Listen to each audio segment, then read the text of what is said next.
Si pudo alabar conmigo usted esta mañana, si pudo cantarle al Señor.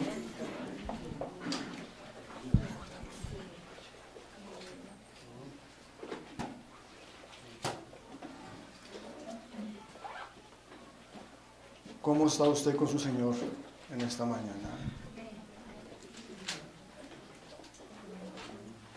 Su corazón delante de Él, ¿cómo está? El Salmo 94 dice que el que hizo el oído no oirá, el que formó el ojo no verá. Es una ilustración para hacernos entender que ¿acaso hay algo que Dios no vea? ¿Acaso hay algo que Dios no escuche? El salmista también dice que aunque me meta en las tinieblas, aunque me vaya al fondo del mar o al extremo del mar o al extremo del cielo, aún allí me guiará tu mano, dice el Salmo. Gracias. O sea que es inútil, mi hermano, según estos pasajes y según la palabra entera, es inútil fingir delante de Dios, ¿verdad?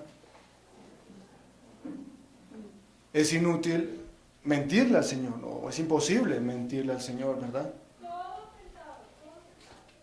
Por más que digamos las mentiras más convincentes o por más que nos mostremos muy religiosos, el que hizo el ojo no verá.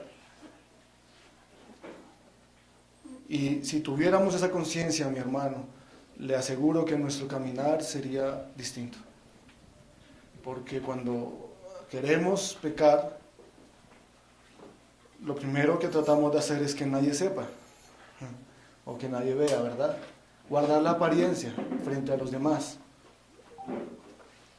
¿Sabía usted que cuando llegue el juicio final, todos sus actos, todas sus obras, Dios las va a exponer estamos todos frente al trono, dice Apocalipsis, y Él expondrá las obras de cada uno, o sea que aunque trates de ocultar hoy lo que estés haciendo, se va a ver en algún momento. Y también me tengo que decir a mí mismo, ¿y qué importa lo que piensen los demás? Los demás pueden tener un buen concepto de mí o tal vez uno malo, pero si delante de los ojos de Dios estoy correctamente, o si delante de los ojos de Dios no estoy correctamente, entonces, ¿de qué sirve escondernos? ¿De qué sirve ocultarnos? ¿Qué quiero decirle con esto? Quiero animarlo a que sea genuino delante del Señor. Quiero animarlo a que lo que haga para el Señor lo haga de corazón, no solamente de una manera externa.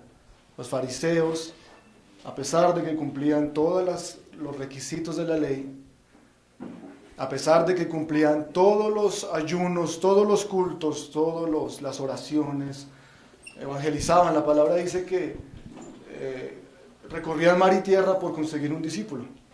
O sea que estaban comprometidos con el evangelismo, ¿verdad? A pesar, luego dice que le hacían más hijo del diablo que ellos, pero aún así estaban comprometidos con el evangelismo. Veían a alguien que no creía y querían correr a que esa persona creyera. Pero aún con todas estas cosas perfectas, con toda la ley, con todo el amor por el evangelismo, Jesucristo los llamó serpientes, los llamó víboras, los llamó hijos del infierno, los llamó sepulcros blanqueados. ¿Y por qué los llamó así? Porque todo lo que hacían lo hacían solamente por el exterior. Y querían cambiar solamente el exterior del vaso y no el interior. Y dígame usted, ¿de qué sirve un vaso sucio por fuera? Limpio por fuera y sucio por dentro. El agua que se tome va a saber mal. Y Dios no quiere eso. Dios no quiere que finjamos delante de Él.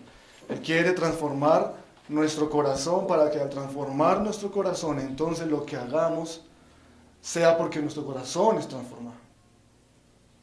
El Señor nos hablaba de eso en oración, que quería transformar lo que está aquí adentro, porque tal vez siempre hemos querido cambiar lo que está afuera, y esa ha sido también la lucha de muchos de nosotros, o todos tal vez, que queremos o tenemos que hacerlo de Dios por un lado, porque ya somos hijos de Dios y se supone que tenemos que hacerlo de Dios, orar, humillarnos, leer la palabra, tenemos que hacerlo, pero por otro lado también hay un querer, y es no hacerlo de Dios, es querer el pecado, querer las cosas que queríamos antes de Cristo. Y estamos en esas dos, ¿no? Tengo que hacerlo de Dios, pero quiero todavía esto. Y esa es la lucha constante en la que vivimos. Pero la palabra nos habla de algo, y es que a medida que tú conoces a Dios, a medida que tú te expones a su palabra, te expones a la oración, de repente no solo cambia lo que tienes que hacer o lo que haces externamente, sino cambia lo que quieres hacer. Eso se llama la santificación. Ya no solamente se cambia lo que por costumbre haces, los actos externos, sino también cambia lo que tú quieres en el corazón. Entonces, lo que tú ya querías antes, de repente Dios lo transforma según su palabra y ya quieres otras cosas, ya quieres ser lo de Dios. Y ya no vas a dejar de hacer las cosas que querías, no porque te tocó dejarlas o porque es un esfuerzo dejarlas, sino porque de repente una obra de transformación en el corazón y tú ya no quieres eso. Dice un predicador que ahí es cuando la vida se pone interesante, porque tú quieres lo de Dios y tienes que hacer lo de Dios, entonces tú estás haciendo lo que quieres hacer.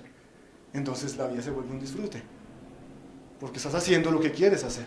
Pero ¿por qué la vida cristiana hasta nuestros días, hasta ahora por lo menos, ha sido una carga? Porque Jesucristo no diseñó que la vida aparte de nosotros fuera una carga, ¿cierto que no?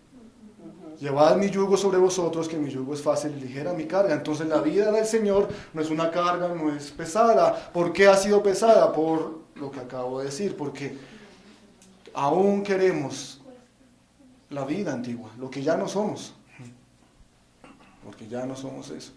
Pero la única manera de que cambie tus deseos, cambie lo que tú quieres, cambie tu corazón, es a través de la palabra. Fue la herramienta que Cristo diseñó, el Señor diseñó para eso, que penetra, traspasa el corazón, los sentimientos, el alma, el espíritu, y penetra directamente al corazón. Entonces, cuando la palabra hace el cambio en el corazón, de repente tú ya te ves reaccionando diferente, hablando diferente, queriendo otras cosas diferentes, queriendo lo de Dios, y ya entonces ya la vida cristiana no es una carga para ti. Pero eso requiere que la herramienta que el Señor diseñó para eso, que es la palabra, nosotros la usemos, nos dediquemos a ella. El salmista en el Salmo 119 dice: en mi corazón he guardado tus dichos para no pecar contra ti. Entonces, lo que me está diciendo ese versículo es que hay una manera efectiva para no pecar. ¿Tú quieres no pecar? Guarda los dichos de Jehová. Guarda la palabra del Señor. El salmista de alguna manera entendía que si guardaba la palabra del Señor, la palabra misma iba a preservarlo de pecar. Y últimamente, que nos hemos expuesto un poco más a la palabra, es algo que es real en mi vida. Porque cuando estás expuesto, quieres pecar o quieres hacer estas cosas, de repente se te viene al corazón o a la mente versículos y simplemente esta misma palabra te guarda de pecar. ¿A alguno le ha pasado también eso? Que la palabra misma en ti te guarda de pecar. Pero eso tenemos nosotros que darle la importancia a este santo libro que está aquí. Y para eso nos reunimos en esta mañana, para hablar acerca de las palabras del Señor. No sé si usted recuerda las últimas veces que yo he estado compartiendo, que el Señor me ha permitido compartir. Hemos estado hablando acerca de Hebreos 11. ¿Recuerda usted? ¿Sí se acuerda o no se acuerda? La fe, sí señora, muy bien. La fe, Hebreos 11 habla acerca de la fe. Y quiero que continuemos en esto hoy. Va a ver que tampoco se desliga de lo que el pastor ha estado compartiendo los domingos. Va a ver que va también de la mano. Así que vaya conmigo allí a Hebreos 11 a estudiar nuestra porción del día de hoy.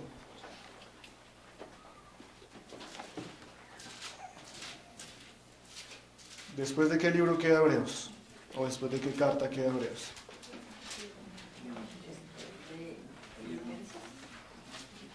¿Ninguno?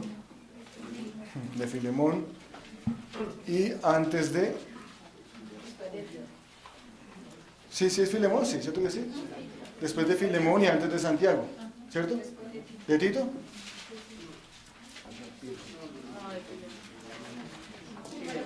No, sí, Filemón. Filemón, esa casi nunca la hemos escuchado, ¿no? Nos toca leer Filemón a ver qué dice la carta a Filemón. Hebreos 11, amén.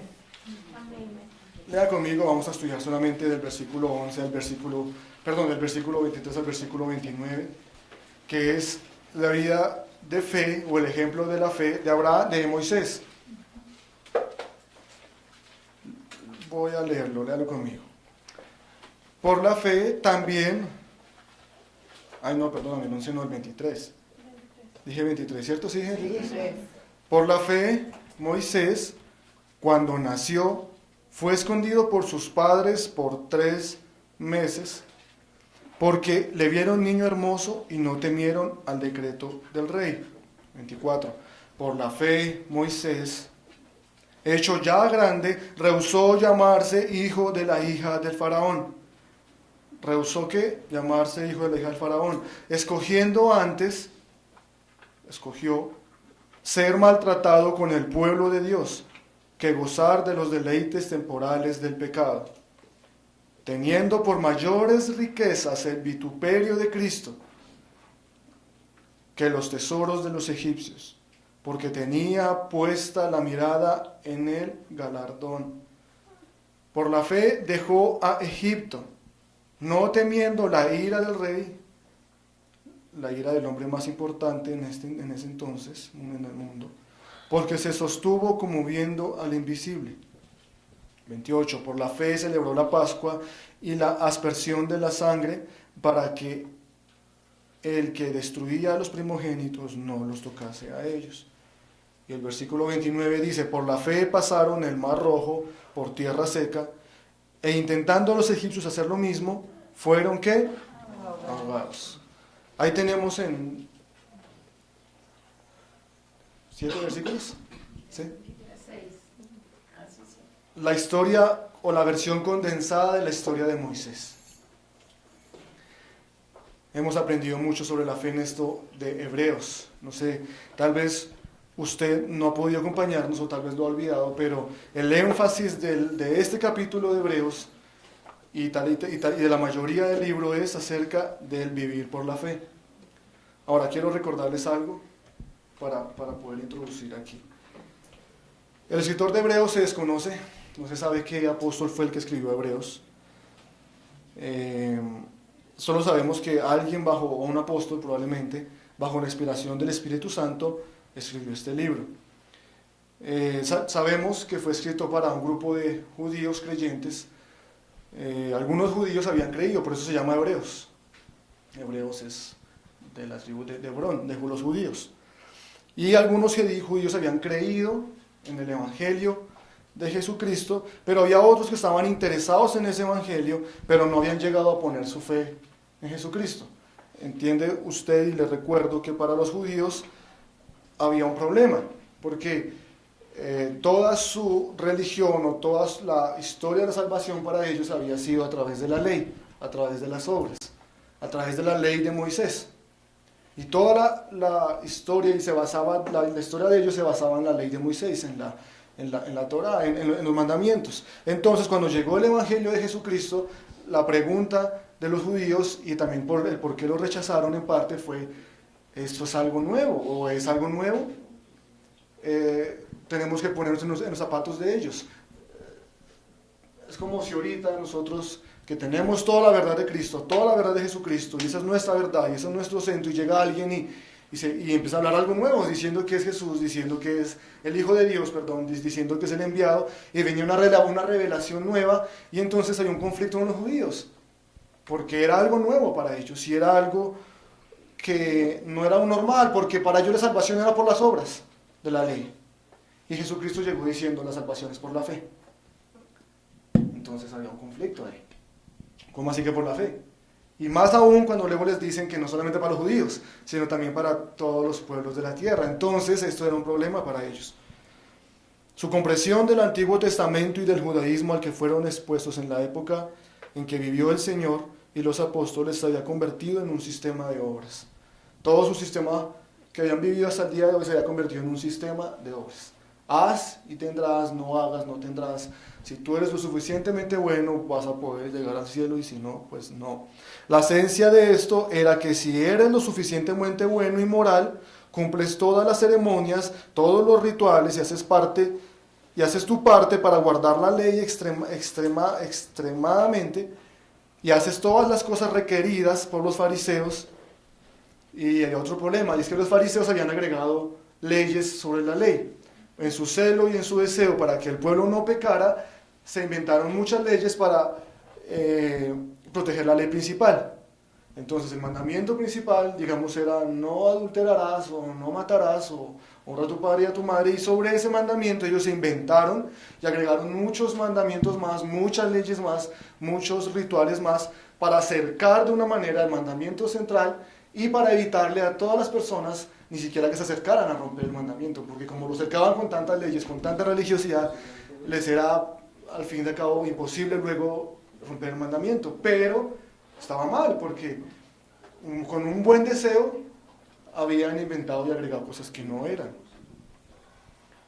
Entonces, se lograban hacer un gran esfuerzo y llegaban a ser a ese punto de ser casi perfectos, entonces podían ser aceptables a Dios. De lo contrario, no. Por eso ellos rechazaban también a las otras naciones, porque las otras naciones no temían ese Dios y no vivían sus ritos, pero ellos sí, entonces, al cumplirlos, Dios les iba a aceptar. Ese era más o menos el pueblo judío en esa época. Pero todo se convirtió en una cuestión de propio esfuerzo y de propios trabajos. Todo se convirtió en eso, la religión. En eso se había convertido el judaísmo. Y entonces llega el Evangelio, llega Cristo diciendo, olvida la ley, olvida la circuncisión, olvida los rituales, ninguno de ellos contribuye para tu salvación. Todo es una cuestión de gracia y fe. Cambiaron todas las obras por la gracia y por la fe. Cristo lo cambió o lo hizo nuevo. Los judíos se preguntaban entonces si ese mensaje era cierto, era correcto o no. Pero ¿entiende usted por qué era tan difícil el tema?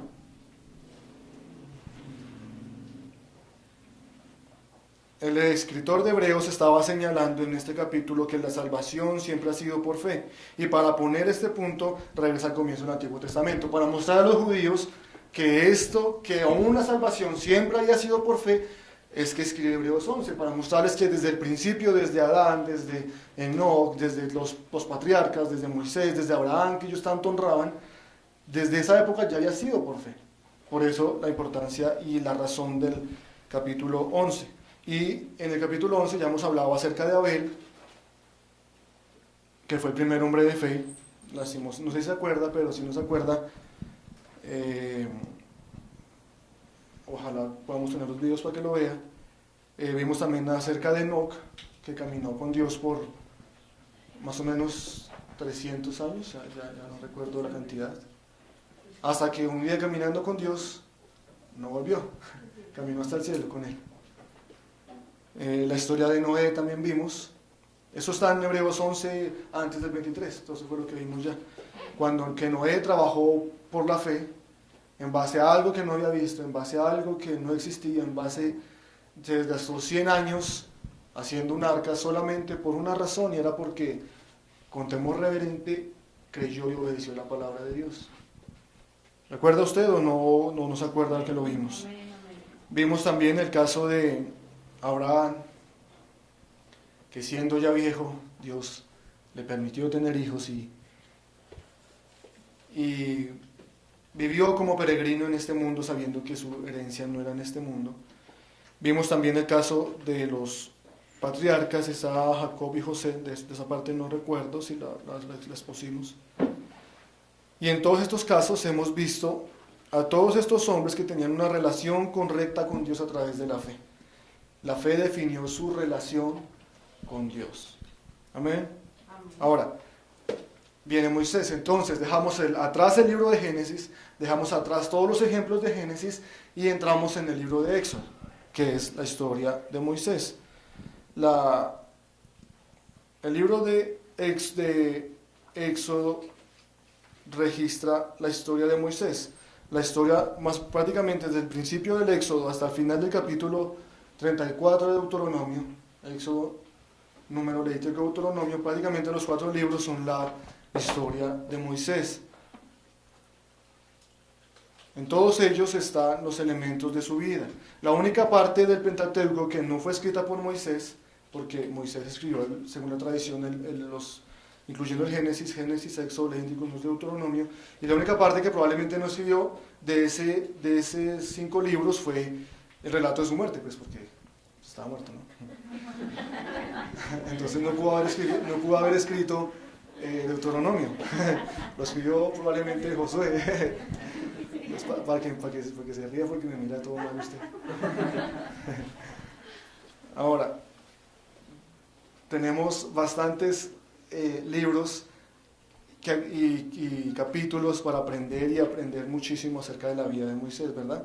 Ahora, continuamos. La suposición de los judíos, de los hebreos de esa época, era que el modelo de la ley, el modelo de los cumplimientos de la ley, el modelo de la excelencia de la ley era Moisés. Incluso la ley se llamó así, le llamaron la ley mosaica, porque era la ley de Moisés, porque como él era el máximo exponente de la ley. Entonces los judíos pensaban que si alguien era un modelo de legalismo, si alguien era un modelo de esa ley, tenía que ser Moisés, era el arquetipo. ¿Sí? El arquetipo es el modelo a seguir. El arquetipo es el modelo original, el modelo para copiarlo, para reproducirlo, el modelo ideal. Entonces para los judíos el modelo ideal de que la vida era por la ley y por las obras era Moisés. Entonces cuando Jesucristo habla acerca de que Moisés también es un ejemplo de la fe y no de las obras, fue un conflicto para sus mentes, ¿no? Por eso es asombroso decir que Moisés operaba por la fe y no por la ley. Era como cambiarles toda la historia y hacerles una revuelta mental. Ahora, la forma de exponer el libro, de que el escritor expone en Hebreos la vida de Moisés por la fe, es a través de las decisiones que tomó Moisés. ¿Sí? Vimos que Abel caminó con Dios porque dio lo que Dios le agradaba. Abel vivió por fe porque dio a Dios lo que a él le agradaba. Enoc vivió por fe porque caminó con Dios y todo lo que eso implica. Noé caminó por fe porque trabajó y obedeció a Dios y todo lo que eso implica. Y Abraham es el padre de la fe por lo que dejó, por lo que creyó, por lo que obtuvo también por la fe. Y en el caso de Moisés fue por las decisiones que tomó en base a la fe.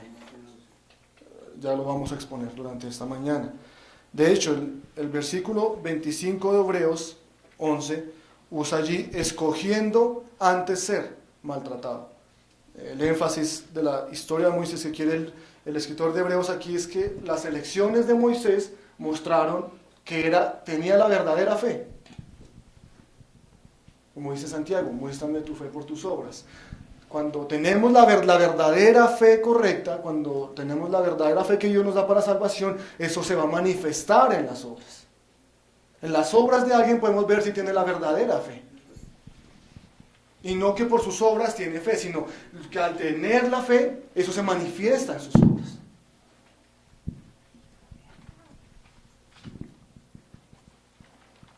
Por eso aquí usa la palabra elegir, porque las elecciones que realizó Moisés fueron basadas por la fe. Ahora, podríamos también llamar esto de otra manera, y es, hay cosas que la fe acepta y hay cosas que la fe rechaza. O hay cosas que al tener fe aceptamos y hay cosas que al tener fe rechazamos.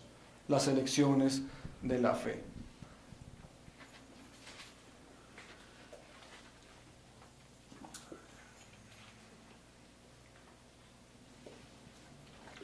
Y entonces vemos el ejemplo de Moisés, porque en el ejemplo de Moisés es una buena manera de mirar en general la fe, en mirar de una manera general la fe, porque la verdadera fe genuina es una fe selectiva, es una fe que toma decisiones. Ya vamos a ver en base a qué esas decisiones. Hay ciertas cosas que tú, al tener tu verdadera fe, tú vas a aceptar, y hay cosas que tú vas a rechazar por la fe. Y esas cosas que se aceptan o se rechazan por la fe están aquí modeladas en la historia de Moisés. Estoy solamente haciendo una introducción para que ahorita nos metamos. Ahora, Moisés nos muestra cómo actúa la fe en términos de las decisiones que toma. Le repito eso, Moisés nos muestra cómo actúa la fe en términos de las decisiones que toma. Ahora, esa es una manera general y básica de ver la misma vida, ¿no? Porque la vida es una serie de elecciones que hacemos, ¿verdad? Tomamos decisiones buenas o malas, todo el tiempo. Todo el tiempo tú estás tomando decisiones. Y entonces la vida misma es una toma de decisiones. A menudo escuchas a personas diciendo, tomé malas decisiones.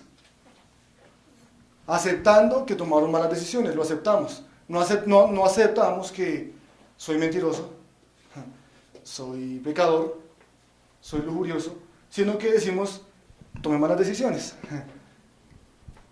Es una manera muy buena de decir mea culpa, de decir sí, es mi culpa. Y es verdad, pecar es la peor decisión que podemos tomar. Tomar una mala decisión es pecar. Nuestras vidas están moldeadas por la toma de decisiones, por la toma de la decisión la correcta o la toma de decisión equivocada. Cada día, las circunstancias nos ofrecen una oportunidad para una elección, la elección correcta, para hacer la elección correcta. Cada día es una oportunidad única que no volverá a pasar y o tomas esa oportunidad única para la gloria de Dios o no lo haces. Tú eliges el camino de Dios, el camino de la verdad, el camino de la justicia, el camino de la palabra, el camino de Dios o el camino de la carne, el camino del mundo, el camino de Satanás. Esa es la vida. Todo el tiempo estamos expuestos a eso. Elegimos lo de Dios o no elegimos lo de Dios. En el caso de Moisés ya va a ver por qué estoy hablando de eso. ¿Qué dice Deuteronomio 30:19 para ejemplificar esto? No vaya, si quiere solamente que me lo ponga aquí, Pilar, para que lo lea. Deuteronomio 30:19. Capítulo 30, versículo 19. Es que eso no es tan fácil. Dice, a los cielos y a la tierra llamo por testigos hoy contra vosotros, que os he puesto delante la vida y la muerte, la bendición y la maldición. Escoge pues la vida, porque vivas tú y tu simiente, perdón. Ahí está el ejemplo, la decisión. Toma la decisión. Josué 24:15 es otro ejemplo también donde dice eso. Porque vamos a ver en esto las decisiones que Moisés por la fe tomó. Josué 24:15. Sí, que yo y mi casa serviremos a Jehová. Josué estaba diciendo que en cuanto a él había tomado una decisión, y era ¿cuál? Que yo y mi casa, que él y su casa iban a ¿qué? A servir a Jehová. Tomó una decisión, tomó la decisión correcta. Ahora, y el último ejemplo, Primera de Reyes 18:21. Primera de Reyes 18:21. Es la historia cuando está Elías hablándole a esos profetas de Baal y diciéndoles, ¿hasta cuándo claudicaréis vosotros entre dos pensamientos? Si Jehová es Dios, seguidle. Y si Baal, entonces vayan en pos de él. Estaba diciendo, si verdaderamente Dios es Dios, pues decidan y elijan. Y elijan por Dios. Pero si es Baal, entonces vayan. Entonces decían el uno o el otro. Tomen la decisión. Y los ejemplos también que ya vimos aquí en Hebreos 11. Ahora, ahora sí, aquí está el modelo de Moisés, que tomó las decisiones correctas. Moisés, de entrada le digo que Moisés eligió o escogió el camino de Dios. Moisés escogió creer a Dios. Moisés escogió creer en la revelación de Dios. Ahorita cuando lo empezamos a ver, me va un poquito a entender mejor. Las palabras, Moisés entendió en creer en las palabras de Dios. Moisés decidió vivir una vida de fe y su fe se demostró en sus decisiones. Las decisiones se relacionaron con cosas que él rechazó y las cosas que él aceptó. Ahora, echemos un vistazo a lo que rechazó Moisés. Vamos a echar un vistazo a lo que rechazó Moisés. Y ahora sí, vaya conmigo a Hebreos 11 otra vez. Vuelva conmigo a Hebreos 11. Ya hicimos la introducción. ¿Está conmigo o no está conmigo? Sí, señor.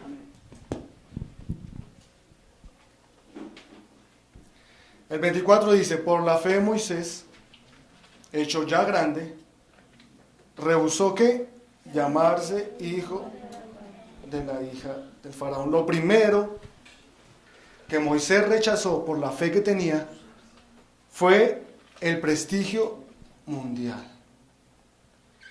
Un nombre en este mundo. Eso fue lo primero que Moisés rechazó por la fe que tenía. Y también lo primero que, si al tener la fe, tú y yo rechazamos un prestigio mundial. Te voy a dar un poco la historia para luego poder entender esto mejor. Usted sabe la historia. Por la providencia de Dios, a Moisés se le metió en una canasta. ¿Cierto que sí?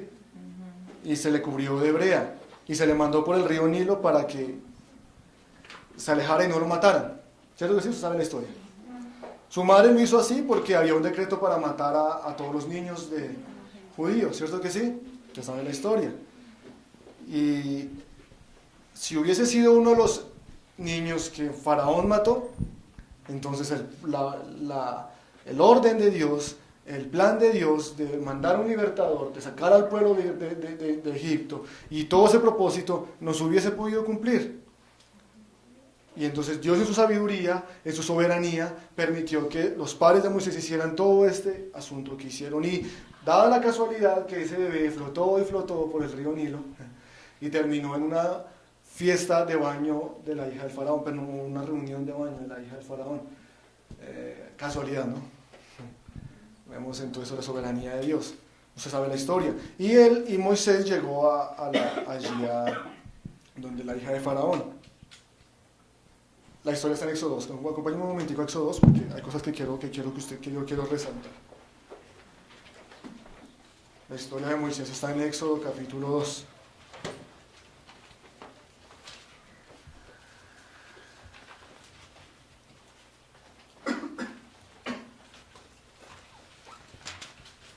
¿Ya llegó allí?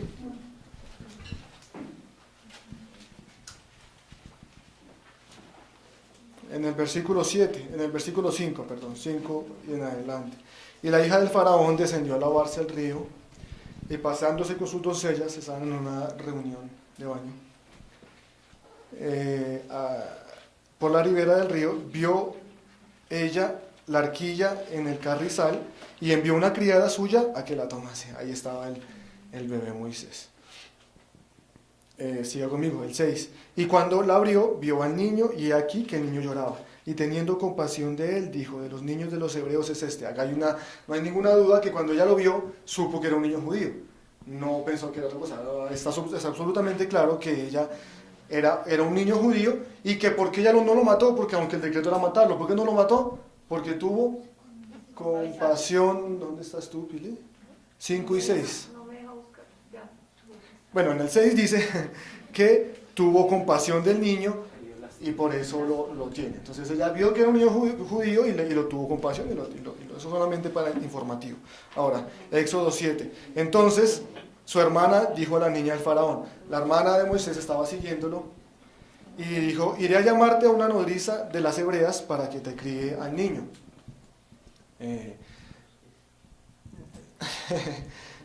Es un milagro esto que sigue, porque dice que la hija del faraón respondió, bueno, ve, búscame una niñera para el niño.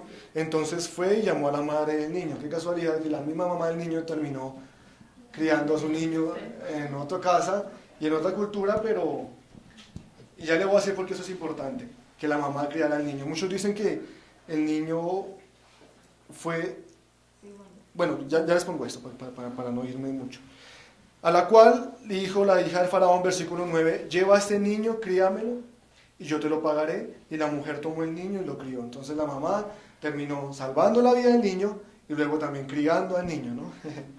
Dios en su sabiduría. Ahora, Éxodo 2:10 nos dice, y cuando el niño creció, dice que ella lo trajo a la hija del faraón. Es algo indeterminado, algunos piensan que fue hasta que lo destetó, hasta que la mamá lo destetó, lo llevó a Egipto, pero no es muy probable por las siguientes razones. Si el niño fue llevado a Egipto otra vez, a la hija del faraón, recién destetado, entonces el niño creció en Egipto desde muy pequeño y en ningún momento tuvo la oportunidad de haber recibido lo de Dios, ¿verdad que sí? ¿En qué momento, si fue llevado recién destetado, supo acerca de la historia de Abraham, acerca de la promesa de redención a los judíos, toda la historia de su pueblo, en qué momento la supo? Entonces probablemente, y dice el niño, no el bebé, no recibió el niño sino el bebé, probablemente lo más probable es que haya recibido al niño más o menos a los 12 años. Y en esos 12 años, o en ese tiempo mientras lo llevó, la mamá estuvo inculcando al niño, enseñándole la palabra, enseñándole de dónde venía él, enseñándole sus orígenes. Ya después le voy a decir por qué, ahorita voy a decirle por qué. Porque estoy diciendo eso, porque en Hechos habla acerca de eso un poquito. Pero en todo ese tiempo, hasta que lo llevó a Egipto, él estuvo recibiendo toda la historia judía, las promesas. Entonces ya tenía una base de creencias, la base de su pueblo, y llegó a crecer en una cultura totalmente diferente. El versículo 11 dice lo siguiente: en aquellos días sucedió que creciendo ya Moisés, entre el versículo 10 y el versículo 11 hay 40 años de diferencia, de distancia. ya le voy a decir. Dice que el niño, la hija del faraón lo recibió, y luego dice que creciendo el niño, él iba caminando y vio que a sus hermanos estaban peleando y con un egipcio. Vaya conmigo a Hechos 7:23, para que entendamos un poquito más esto. Hechos 7:23. Ahí también está hablando acerca de Moisés.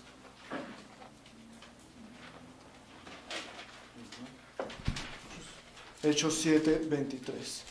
Hechos capítulo 7, versículo 23. Dice lo siguiente.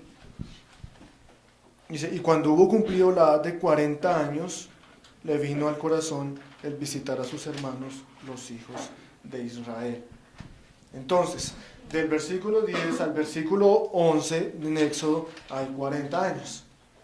Entonces, si el niño probablemente fue llevado cuando pequeño a Egipto, digamos los 12 años, digamos un ejemplo. Él estuvo desde los 12 años hasta los 40 años recibiendo la cultura de Egipto.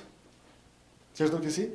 Él fue y aprendió maduró, fue madurando, fue creciendo, fue llenándose de la sabiduría de Egipto por casi 40 años.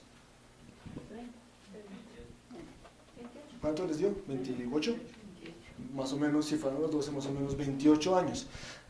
Entonces hay un choque ahí en él, porque empezó aprendiendo lo de Dios y luego se expuso a Egipto por 28 años. Entonces comenzó con una base en su vida, la verdad de Dios, enseñada por su madre, lo más probable, y hasta ese momento había aprendido todo lo contrario, que era la sabiduría de los egipcios. Ahora, la pregunta que nos surge acá: llegó un momento de la vida de Moisés a los 40 años, tenía esas dos conocimientos o culturas o maneras de pensar en su mente. Entonces la pregunta es, ¿qué va a apoderarse de su corazón? ¿Se va a inclinar por la sabiduría de los egipcios o se va a inclinar por el camino de Dios? ¿Qué va a pasar con la vida de Moisés? Y cuando llegó a la edad de 40 años, se enfrentó a esa decisión. Casi 40 años de educación egipcia. Entonces, ¿cuál sería su decisión? Y eso es lo primero que vamos a ver en esta mañana. Vuelva allí a Hebreos 11 otra vez. Y va a ver la primera decisión que este hombre tomó.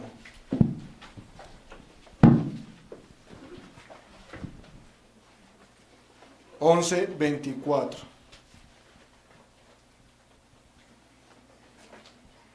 Por la fe, ya llegó allí, por la fe de Moisés, hecho ya grande, a los 40 años ya vimos, rehusó llamarse hijo de la hija del faraón. Ese es el primer punto que yo quiero recalcar en su mente. Moisés, al enfrentarse a esta decisión, rechazó el prestigio del mundo. Rechazó lo que por 28 años, según la cuenta que hicimos, había estado aprendiendo. Y yo le voy a decir algo, no se podía ser más prestigioso o más famoso o más grande en esa época que alguien que fuese llamado hijo de la hija del faraón. Eso era el honor más grande. El faraón era el gobernante de la potencia mundial de esa época. No sé, como Trump o como Putin, no sé. Era el dueño, el que mandaba sobre la potencia más grande del mundo. Y entonces llamarse hijo o nieto de esa persona era algo demasiado importante. ¿O no? Era un honor muy grande, era mucho prestigio, era la cultura más sofisticada. Era la sociedad más sofisticada, era la sociedad más avanzada, con la mayor tecnología, con las mayores construcciones. Y Moisés sabía el privilegio que tenía al ser llamado nieto de Faraón. Durante décadas vivió así. Él entendió los honores de ser un príncipe de Egipto, él era un príncipe de Egipto. Y es importante que veamos esto porque esto nos va a hacer entender lo crucial y lo importante que era esta decisión, porque la leemos y nos suena muy normal, pero no es tan normal. ¿Quién de nosotros que estuviera en esa posición desecharía esto por una vida de donde Dios dice, deja padre y madre, deja las comodidades, deja los gustos, deja tu posición allí? ¿Lo haríamos? Moisés conocía las comodidades de Egipto, allá tenía todas las comodidades, nada le faltaba. Lo que quería, lo que cualquier cosa que quisiera lo tenía a la mano. Posesiones, comida, mujeres. ¿Cuántos sirvientes tendría Moisés? ¿Imagina usted cuántos sirvientes tendría? ¿O cuántos no tendría más bien? ¿Cuánto poder no tendría? Dice Hechos también que él era poderoso en palabra y en acción. Tenía autoridad. ¿Cuánto poder no tenía? Estaba sobre tal vez posesiones, tierras, personas. ¿Cuántas posesiones no tendría? ¿Cuántas riquezas? Como dije ahorita. ¿Cuántos privilegios no tendría? Y de una u otra manera, mi hermano, cuando vivimos en este mundo y alcanzamos muchas cosas, y si Dios así lo quiere, tenemos que dejarlas, o dejar esos lugares, dejar esas posiciones. Dígame cuánto nos cuesta esto. Si simplemente cuando tenemos que dejar de dormir, porque el Señor nos despierta para tal vez estudiar la palabra, orar, qué tan difícil es, ¿no? O si tenemos que llegar a la casa después de trabajar cansados y no sentarnos a la televisión, sino estudiar la palabra, dejar la comodidad por la incomodidad. Se nos hace difícil, ¿no? Y este hombre conocía muchas comodidades, tal vez más de las que nosotros conocemos. ¿Debería aferrarse al prestigio de este mundo o debería abandonarlo por el llamado de Dios? Esa es la pregunta. Ahora, Moisés entendía que Dios lo había llamado, ¿sabía usted? ¿Sabía usted que probablemente, o bueno, no sé si en los años que la mamá lo tuvo, o en algún momento después, él sabía que había sido llamado para Dios? ¿Él sabía eso? Vaya conmigo allí a Hechos 27, ahí está en Hechos 27. Hechos 27 del 23 al 25.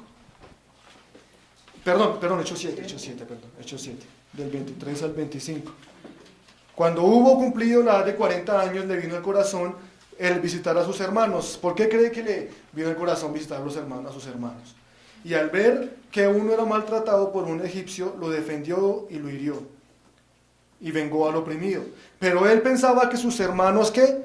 Comprenderían que Dios les daría la libertad por su mano. Él sabía que Dios le iba a dar libertad a su pueblo a través de él, ¿cierto que sí? Y al matar al egipcio, él dijo, lo voy a matar y ellos van a entender que Dios me llamó para esto. O sea que Moisés ya sabía que había sido llamado para esto, pero Ellos no habían entendido, no lo habían entendido. O sea que Moisés sí tuvo que tomar una decisión. No solamente fue que sintió ayudar a su pueblo, sino que él tenía en su mente que era el príncipe, y por otra parte en su mente estaba, pero yo he sido llamado a lo de Dios. Yo he sido llamado para hacer lo de Dios. Y lo tenía muy claro. Entonces sí tenía que tomar una decisión. Y tal vez es la decisión que tú tienes que pensar en esta mañana. Tú sabes tal vez que eres llamado de Dios, que Dios te llama para arrepentimiento, para vida eterna, para servirle, pero también estás en otro lugar donde estás muy cómodo. Eres tú, nadie te dice nada, y si te lo dicen pues de malas. No tienes que perder nada, no tienes que perder sueño, no tienes que perder comodidades. Entonces en ti está esa lucha que yo soy de Dios, pero estoy como donde estoy, así que Dios que espere un tiempo. Y esa fue la decisión que tuvo que tomar Moisés. Y entonces, cuando Moisés mató a un egipcio, para defender a su pueblo, ahí demostró la decisión que había tomado. Ese es el momento en que rechazó el prestigio, el honor y todo lo que venía con ser un príncipe de Egipto. Lo tiró todo. Moisés tiró todo a la basura. ¿Usted cree que cuando él estaba haciendo eso con el egipcio, no sabía lo que le venía, lo que le corría pierna arriba, lo que venía tras eso? Él tiró todo y tomó su lugar con los esclavos, con el pueblo de Dios. Tomó todas sus riquezas y les dijo: no las quiero y voy a defender al pueblo de Dios porque voy a hacer lo que Dios me ha mandado a hacer. Entonces lo hizo mal en ese momento. Rechazó el honor que el mundo tenía para ofrecer porque sabía que Dios tenía un reino mejor, una recompensa mejor, un llamado más elevado para él.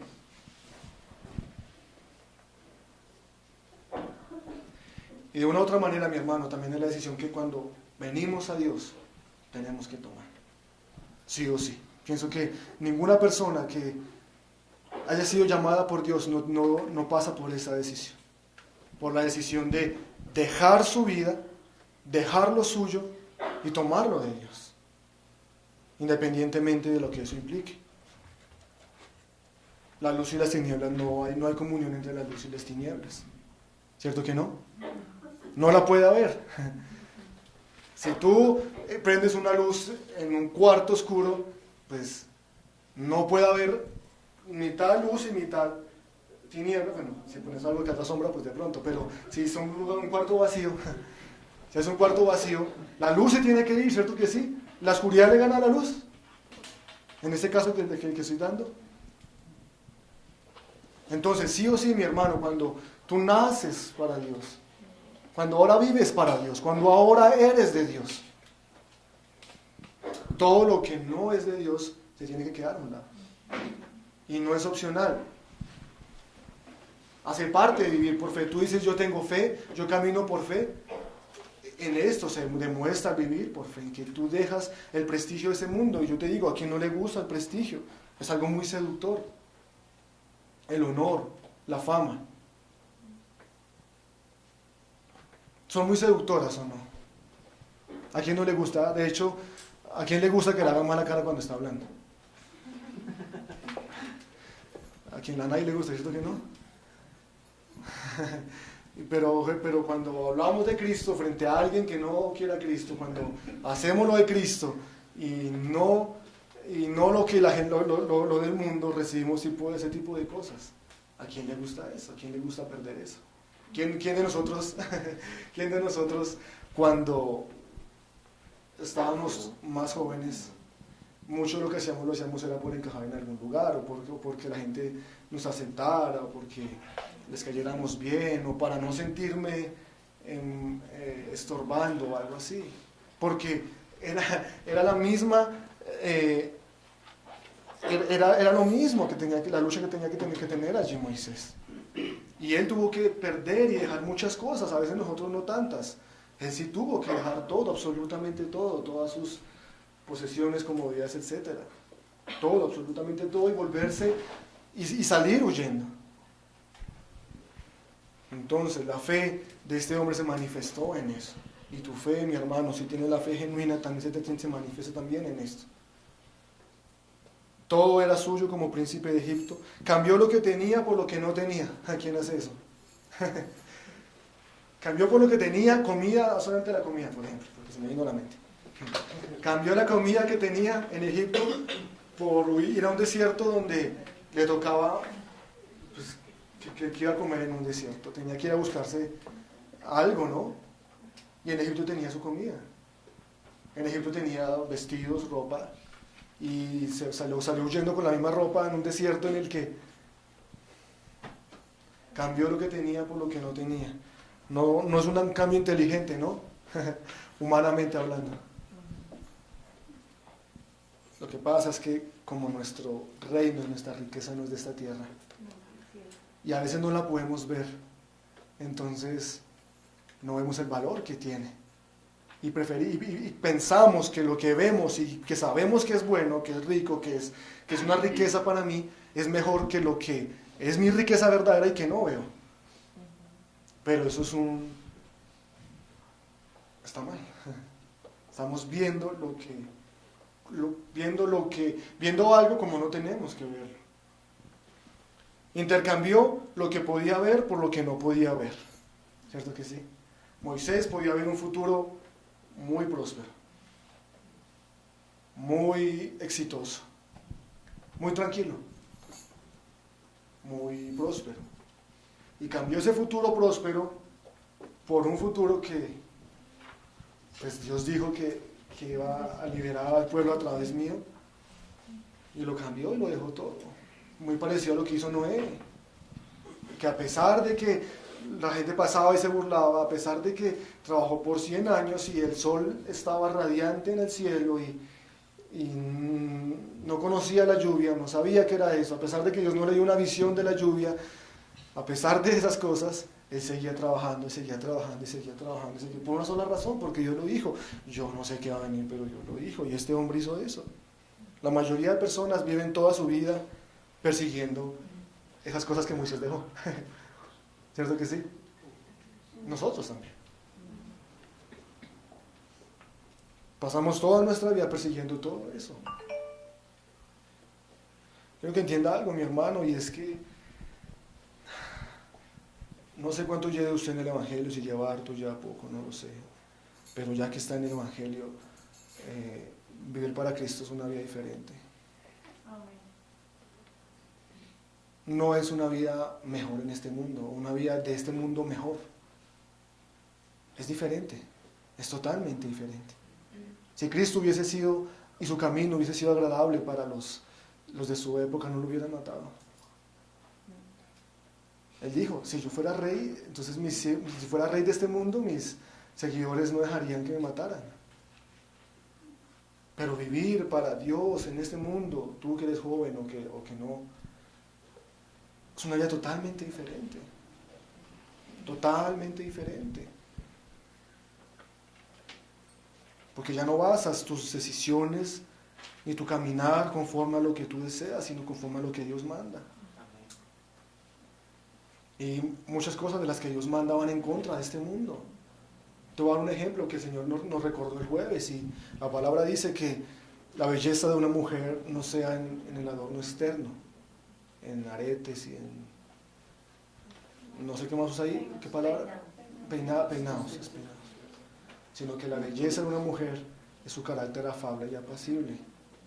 Entonces, espera. Llevamos años en este mundo diciéndonos que una mujer bella es una mujer delgada, una mujer que se peina de cierta manera, una mujer de ojos de cierta manera, de cierta estatura, de perfume, de colores, de ropa apretada, en fin. Pero cuando llegas a Cristo te das cuenta que no. Sin decir que esto otro, Dios le resta toda la importancia del caso y dice, tu cuerpo se va a quemar juntamente con este mundo. La belleza que yo veo y que para mí es belleza es que el carácter de la mujer sea como afable y apacible, un carácter calmado, un carácter tranquilo, apacible. Esa es la belleza y eso es en lo que deberíamos enfocarnos para agradar a Dios, porque es lo que le agrada a Dios. No quiere decir que no hay que arreglarse o algo, pero eso es una importancia. Créeme que cuando tú entiendes eso en la palabra, te vas a arreglar común y corriente, como te arreglas como tú te arreglas, pero tu prioridad va a ser el carácter afable y apacible que Dios demanda de ti. Te voy a dar otro ejemplo. La palabra dice que Jesucristo pocas veces dice aprender de mí, o en esas palabras específicas, literales. Y una de las veces que lo usa es aprender de mí que soy manso y humilde. Pero espera porque en el mundo el manso no funciona. En el mundo el manso se la montan, es el que pierde, es el que la mujer lo manda. Pero en el reino, si tú eres de Dios, si Dios en verdad, como dice la palabra, si te ha amanecido, si Él te salvó, si te eligió, tú vas a vivir de esta manera porque así dijo Cristo. Pero me tratan de bobo, pero tengo que perder, pero tengo que renunciar, porque tengo que decir siempre que sí, bueno, o ceder siempre, por lo menos. Una vez alguien me dijo algo muy sabio y me quedó en mi corazón.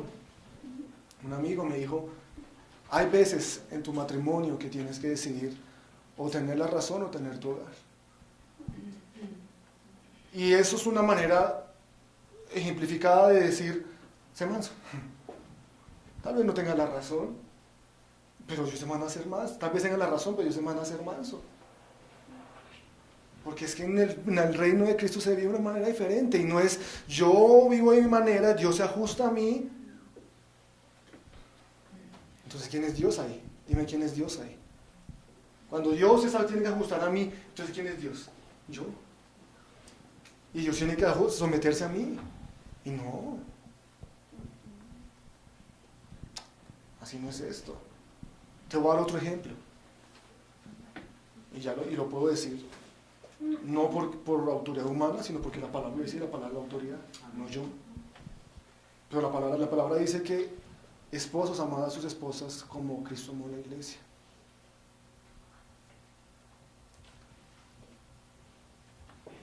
¿Cómo Cristo amó la iglesia? Entonces tenemos que preguntarnos. ¿Se entregó a sí mismo por ella? ¿Cierto que sí? ¿Quién falló de los dos, la iglesia o Cristo? ¿Cierto que sí? ¿Quién todo el tiempo está equivocándose? Dios o la iglesia. ¿Quién necesita ayuda y perdón? ¿Pero quién se acercó?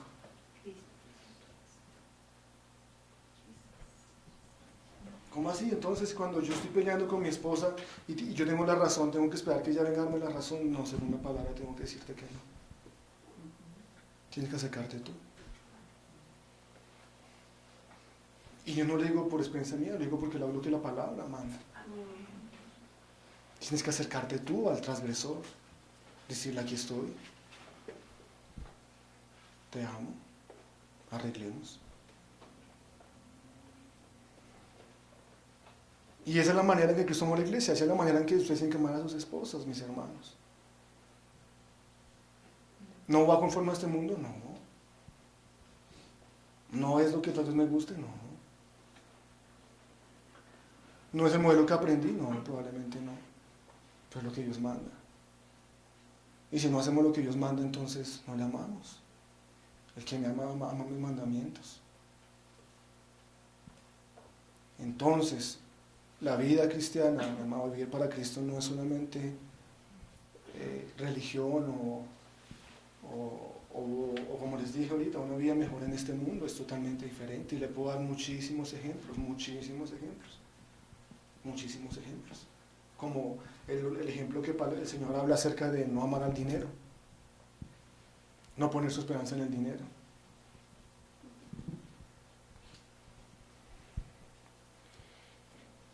Esa es la vida que nos llama a vivir Cristo, una vida conforme a Él. Y si por esa vida tenemos que padecer, muy probablemente tenemos que padecer por esa vida. Porque esas cosas que acabo de nombrar, todas implican pérdida. Como Moisés, ¿cierto que sí? Todo lo que acabo de nombrar, amar a su esposa de esa manera implica una pérdida. ¿A qué? A mi orgullo, a mi ego, a mi razón. ¿Cierto que sí?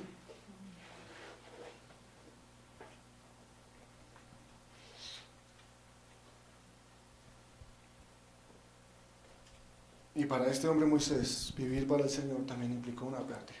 Implicó la pérdida de todo eso que tenía materialmente hablando. Y también en su mente, porque pues si algo quiere el hombre es sentirse importante, grande.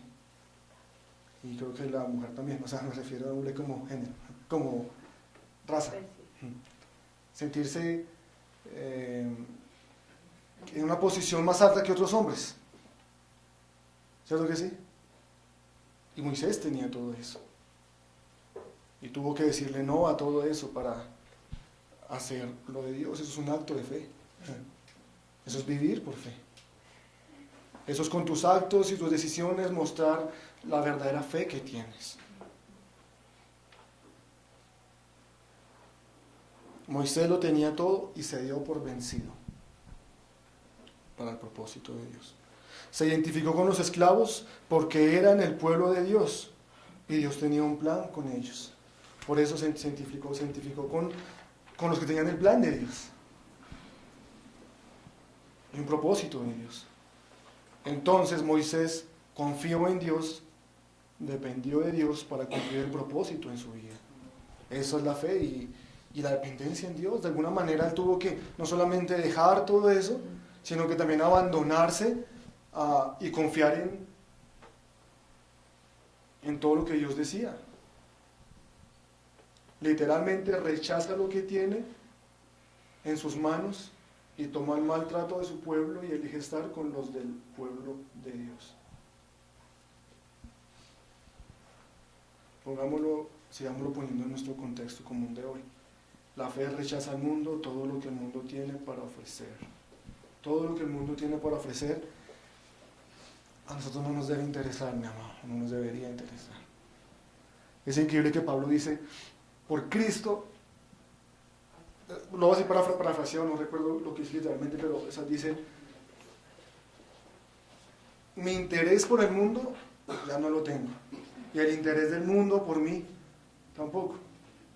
O sea, está diciendo, por Cristo, todo lo que es este mundo, a mí ya no me interesa. Y aún para el mundo, yo no le intereso al mundo. Soy un nada para este mundo.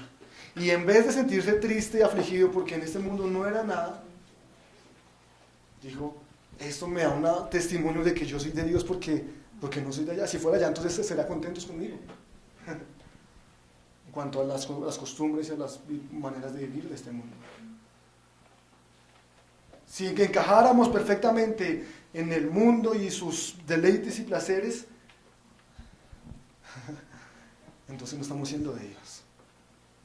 Pero si no encajamos en eso, y si aún el mundo me rechaza por ese tipo de cosas, por no hacer ese tipo de cosas, por no vivir eso, entonces, y si recibo ese rechazo, entonces me tengo que gloriar y decir, ay, gloria a Dios porque me rechaza el mundo. Otra cosa sería, gloria a Dios porque me rechazas Dios. Gloria a Dios porque me rechaza el mundo, porque me rechaza lo que no es tuyo. Porque entonces cuando me rechaza lo que no es tuyo, cuando me separa lo que no es tuyo, cuando no encajo en lo que no es tuyo, entonces doy más testimonio de que sí encajo en lo tuyo y que soy tuyo y que te pertenezco a ti. Y no andamos la aflicción de que no encajemos en este mundo se nos va poco a poco. Porque es que no encajamos en este mundo. Cristo no encajó en este mundo y por eso lo mataron, Pablo. Cárceles, aflicciones, el mismo Moisés, burlas, persecución. Pero era porque no encajaba en este mundo, no era de este mundo, ustedes no son de este mundo. No te pido por los que son del mundo, sino te pido por los que están en el mundo y son míos, te pido para que los guardes del mal. No somos de acá. Y tu riqueza y tu grandeza no es lo que logres aquí conforme a los estándares generales, sino lo que le agrada a Dios. La fe está dispuesta a negarse a sí mismo y a todo lo que posee. El que tiene la fe está dispuesto a negarse a sí mismo y a todo lo que posee. En Mateo 19 Cristo lo dijo: el que quiera ir en pos de mí, tome su cruz y sígame. Niéguese a sí mismo, niéguese a sí mismo, niéguese a sí mismo. Desconózcase a sí mismo, tome su cruz y sígame. El que tiene la fe correcta romperá con todo para hacer la voluntad de Dios. Se pondrá en las manos de Dios, como hizo Moisés. Solamente en el primer versículo de la historia de Moisés, en este capítulo, lo primero que quería que viéramos era eso. Sigue lo segundo y lo tercero. ¿Está conmigo? Versículo 25 de Hebreos 11. Escogiendo, ¿ya llegó allí? ¿Sí? Escogiendo antes ser maltratado con el pueblo de Dios que gozar de los deleites temporales del pecado. Ahora,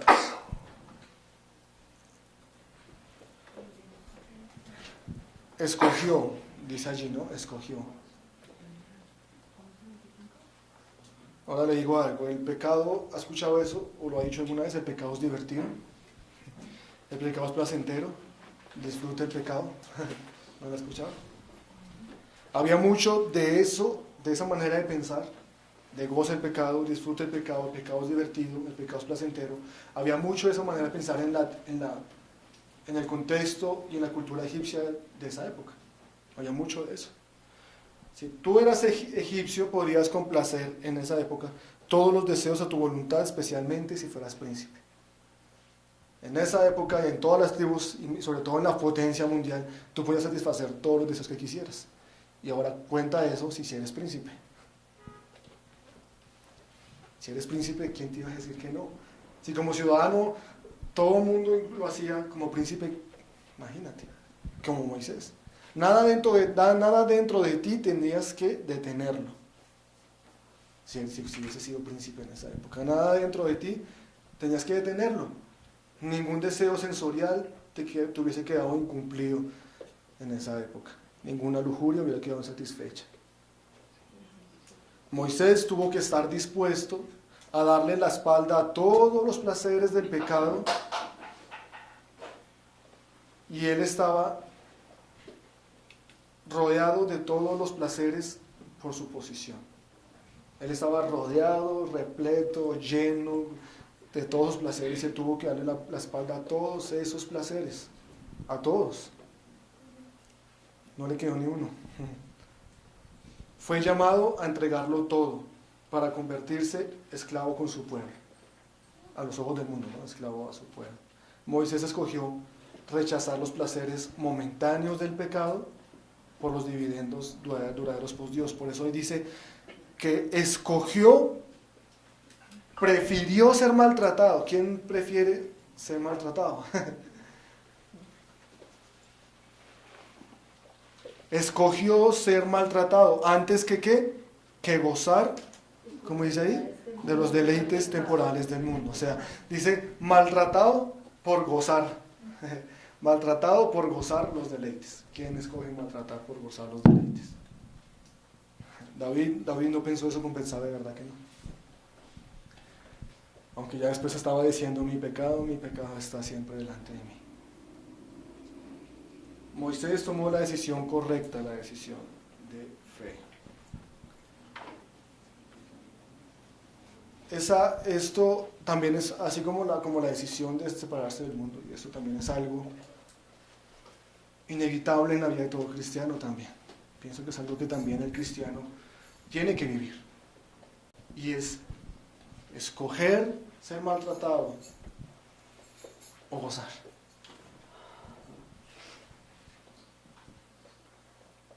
Escoger la abstinencia o el no por Cristo. dijo, estoy dispuesto a ir al mundo, a dejar ir al mundo el pecado y sus placeres. Estoy dispuesto a dejar ir al mundo el pecado y sus placeres. ¿Y qué obtienes de dejar todo eso? También tenemos que decir eso. ¿Qué obtuvo Moisés de dejar todo eso? Y te voy a decir lo que tú y yo, mi amado, a pesar de que parezca muy triste dejar todo eso, te voy a alegrar diciendo lo siguiente. Tú no fue. Cuando dejas ir todo esto y es, cambias placeres temporales por placeres eternos. Cambias aparentemente gozo mundano, gozo del mundo, por gozo eterno. No es un mal negocio, sí. Pero hablándolo mundanamente es un mal negocio porque tú no estás viendo ese gozo eterno. O al menos no lo puedes ver inmediatamente, o tal vez sí. Pero eso es lo que Dios promete allí. Placeres para siempre, gozos para siempre. Moisés se puso en la posición de no tener nada. Y eso, mi amado, para el mundo es una pérdida toda esta vida. Para el mundo es una pérdida toda la renuncia y toda la entrega. Es una pérdida, porque pues a quién le gusta pasar todo esto. Pero algún día te vas a morir, mi hermano. Esa es la realidad de todo hombre. Algún día vamos a morir. Y tenemos que enfrentarnos a la realidad de Dios, de cómo hayamos vivido. Sí o sí, nadie se puede escapar de eso, nadie se puede escapar de eso. Vive, goza en esta vida, claro, pero tienes que morir y algún día tienes que rendirle cuentas a Dios. Eso es inevitable. Y dime si no te conviene más estar bien con el Señor y gozar con Él y tener sus riquezas a decirte que no en este momento. Hay algo increíble en la palabra, y es que cuando Juan ve a Jesucristo en el Apocalipsis, dice que veía que estaba sentado en un trono y alrededor había 12 ancianos, con coronas y con unas copas en las manos. Y 4 seres vivientes, animales o seres vivientes en forma de animales, cosas raras que no hemos visto, llenos de ojos por todo lado. Y que decían todo el tiempo, santo, santo, santo. Y que no paraban ni un solo instante de decir santo, santo, santo. ¿Te imaginas esa escena en el cielo? Todo el tiempo ya hay en el cielo alguien diciendo santo, santo, santo, es el Cordero que venció. Santo, santo, santo, santo, santo, santo. Santo, santo, santo todo el tiempo. Y cada vez que los seres animales esos raros decían eso, los ancianos que tenían el honor de estar sentados juntamente con el Señor ahí, se arrodillaban y entregaban sus coronas delante de Dios, y en las copas derramaban las oraciones de los justos. ¿Qué quiero decir con esto? Y es que tarde o temprano también tienes que encontrarte frente a ese Dios. Y tarde o temprano también tienes que encontrarte y arrodillarte igual que todos esos seres, igual que todos estos hombres, arrodillarte delante de Dios y decirte: Dios, aquí estoy. Tú puedes vivir esa vida eterna ya, rindiéndote ya a Cristo, siendo gobernado ya a Cristo, honrando ya a Cristo desde ya. Pero todo eso implica todo esto. O vivir como con los placeres de Egipto, siendo muy feliz en esta tierra, y morir y luego arrodillarse y decir: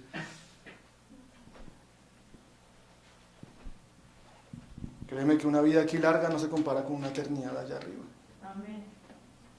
Entonces, haz tu decisión también. Y la tercera cosa, ya vimos la segunda, está allí en el versículo 26.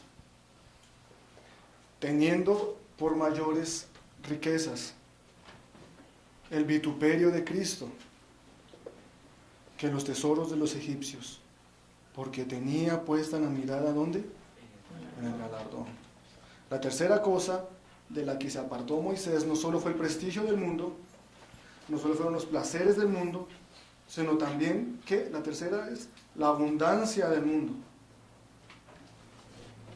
Lo dice en el versículo 26, ¿cierto que sí? Dice: por mayores riquezas, se comparó las riquezas como el vituperio de Cristo, ya le explico esto, y los tesoros de los egipcios, tenían la balanza.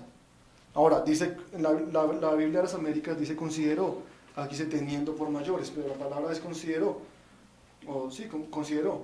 Y el griego que es de esa palabra, el original, o la palabra original para el griego significaba juzgó, hizo un juicio. No fue una conclusión precipitada que Moisés dijo, listo, no, de Dios y ya, y me voy y ya. No fue una conclusión precipitada. Fue una consideración muy cuidadosa. Él juzgó, él hizo un juicio. Tenía todo, pero puso en la balanza y juzgó y dijo, bueno, aquí tengo lo de Dios y aquí tengo lo otro que era ¿qué? Los tesoros de los egipcios. Las riquezas del vituperio de Cristo o las riquezas de los egipcios. Y se tuvo que sentar y considerar cuidadosamente a ver qué. Y te invito a esto también, mi hermano. A que te sientes y consideres y pongas ahí en balanza. Ya te acabo de decir también hacia dónde se inclina la balanza. Ahora, ¿qué quiere decir el vituperio de Cristo? Moisés no conoció a Cristo, ¿cierto que no? Entonces, ¿por qué dice el vituperio de Cristo? ¿No le parece curioso? Aunque Moisés no conoció a Cristo, lo que está haciendo referencia aquí el apóstol era que era un vituperio similar al que vivió Cristo. El mismo vituperio que vivió Cristo fue el que él en ese momento lo decidió, lo quiso más que las riquezas de los egipcios. ¿Y por qué estoy diciendo esto? Porque Cristo también vivió este tipo de decisión o de vituperio. También lo vivió, claro, también lo vivió. El rico se volvió pobre. ¿A quién hacemos referencia cuando decimos eso? Al Señor Jesucristo, ¿verdad? Cristo era infinitamente rico, ¿cierto que sí? Estaba sentado a la diestra de Dios. ¿Qué le faltaba? Infinitamente privilegiado, ¿verdad? Tenía el privilegio de estar con su Padre, con Dios mismo, allí. No le faltaba nada. Cuando uno está con Cristo, con Dios de frente, ¿qué le va a faltar? Infinitamente satisfecho, ¿cierto que sí? Estaba satisfecho totalmente en la presencia de Dios. Y dejó todo esto, dejó su reino y todo lo que estaba allí por hacer ¿qué? La voluntad de Dios. Para venir y sufrir malos tratos en nombre de la gente de Dios. Entonces no solamente esta decisión, por eso dice allí los vituperios de Cristo, porque Cristo también sufrió todo esto. Cristo también tuvo que hacer esto, dejar toda su riqueza y toda su en este caso no es del mundo, pero sí toda su tranquilidad y venir a hacer esto. En ese sentido, Él es como Cristo también, Moisés. Da el mismo ejemplo, por eso dice los vituperios de Cristo. Ahora, hay otra cosa que quiero decir también aquí, y es que Él también rechazó la presión del mundo. Dice, consideró, el versículo 27, por la fe dejó a Egipto, no temiendo la ira del rey, pues se sostuvo como viendo al invisible. O sea que también rechazó toda la presión de este mundo. ¿Qué quiero decir con eso? Consideró mejor el camino de Dios que cualquiera que Egipto le pudiera ofrecer. Le hago una pregunta, ¿cómo podía entonces Moisés no tener miedo al faraón? ¿Usted cree que Moisés no tuvo miedo al faraón? Como le digo, era el hombre más poderoso de esa época. Y tú sabes que cuando te metes con alguien poderoso, no sales bien librado en este mundo, ¿sí? ¿Cómo puedo hacer lo que hizo?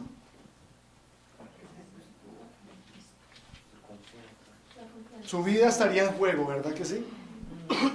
Vendrían tras él.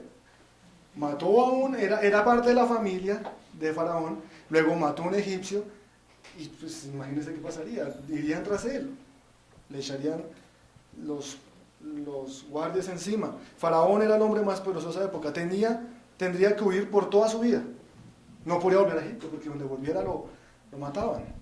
Toda su vida tenía que haber huido. Y de hecho eso fue lo que hizo, porque dice la palabra que huyó a Madián. Huyó. Y no huyó, no dice se fue, y huyó. Escapó. Salió corriendo porque lo mataban al hombre. Y se quedó ya por otros 40 años huyendo. ¿Cómo aguantó esa presión? Porque sí o sí, cuando nos rechazamos de este mundo, nos alejamos de este mundo y sufrimos los vituperios de Cristo, hay una presión, hay algo que juega en contra de uno. ¿Y cómo lo rechazó? Y le digo, ¿cómo por qué lo rechazó? Dice allí en el versículo, porque tenía puesta ¿qué? La mirada, ¿dónde? En el galardón, en el invisible. Sabía que su vida estaba en manos del Dios invisible y eterno. Estaba dependiendo de Dios. Sabía que podía perseguirlo el hombre más poderoso de este mundo, que podía perseguirlo todo un país, pero aún así estaba seguro en las manos de Dios. Si no, no hubiese podido, no podía dormir, porque durmiendo llega alguien y lo mata. La palabra allí es cataleipo, la palabra allí donde dice...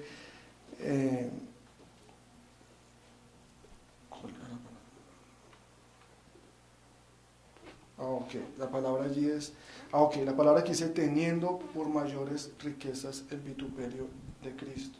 No, espérame, no es esa palabra, es... estamos en el 27, ¿verdad? Sí. Sí, señor. Dejó, ya la encontré. La palabra dejó. Por la fe dejó a Egipto, ¿cierto que sí? Sí, eso dejó. Ya me ubiqué.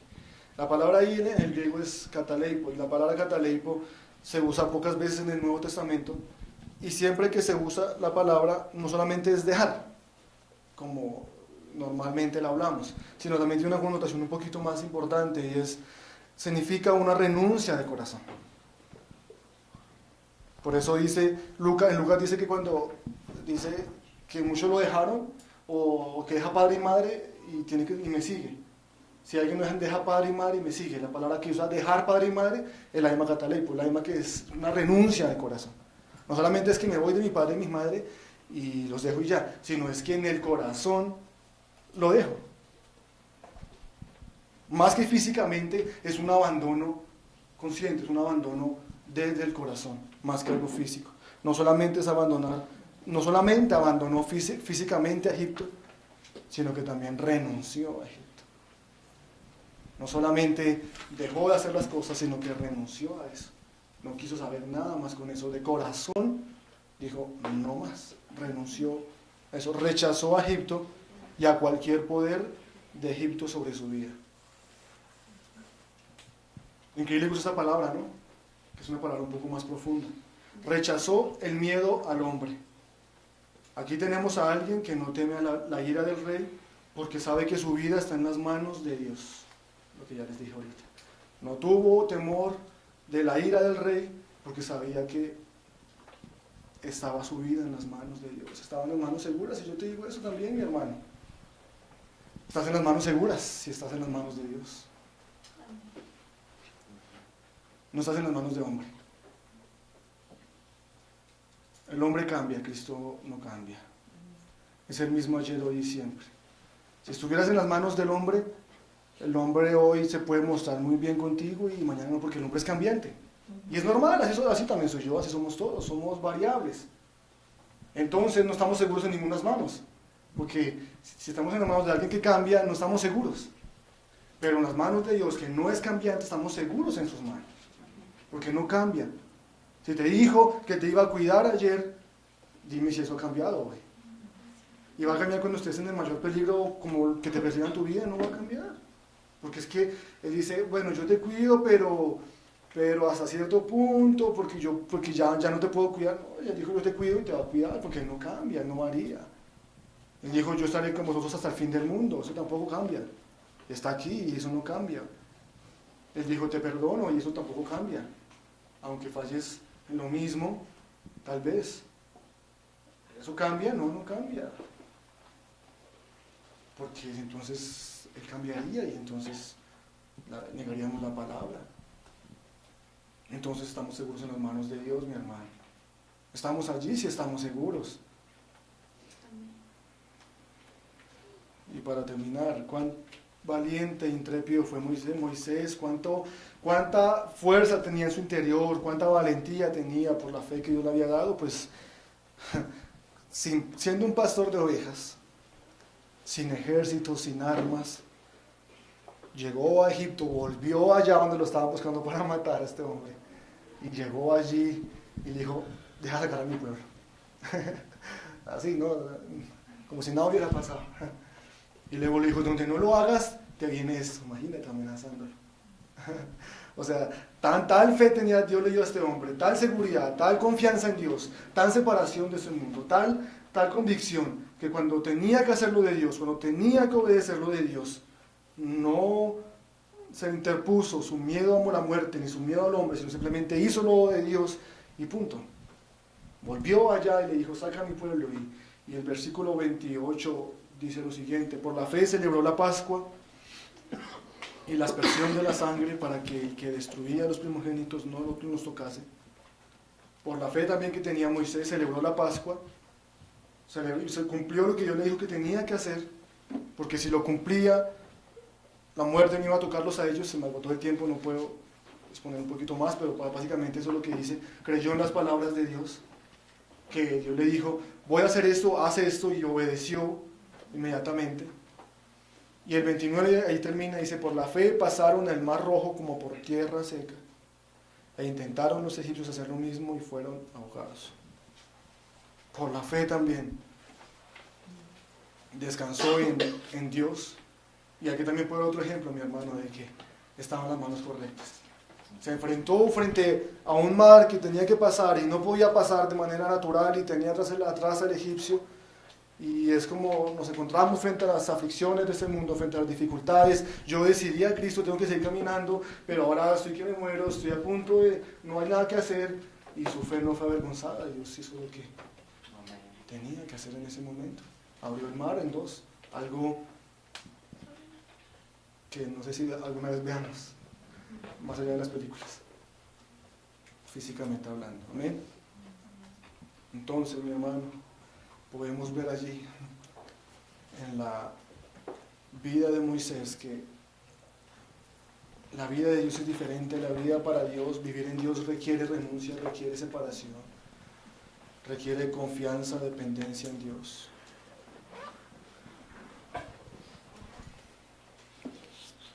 Jamás piense usted que está en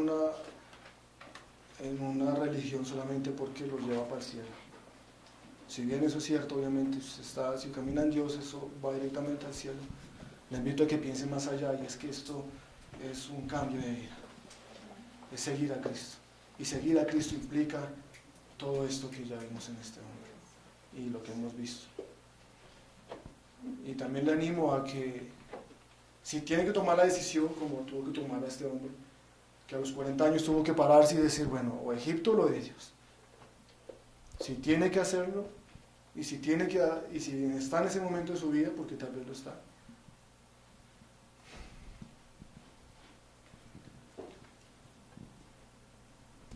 tome la decisión que Dios le dice que tome. Amén. Obedecer siempre es la mejor decisión. Obedecer a Cristo es la mejor decisión. Aunque implique pérdida, aunque implique derrota, aunque implique humillación, no hay mejor decisión que esa. Y créame cuando le digo, la palabra misma lo dice, no lo digo yo, lo dice la palabra, que nos espera un galardón grande en el cielo. Y nos espera una honra allí. Amén.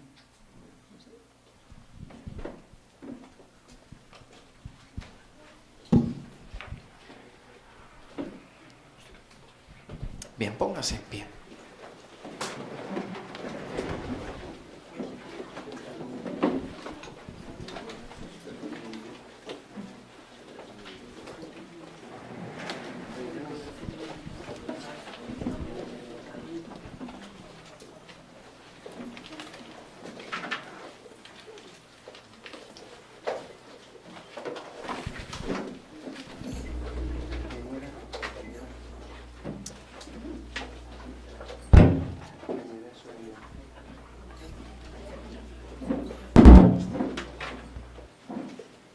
Bien, póngase. Señor, aquí estamos delante de ti.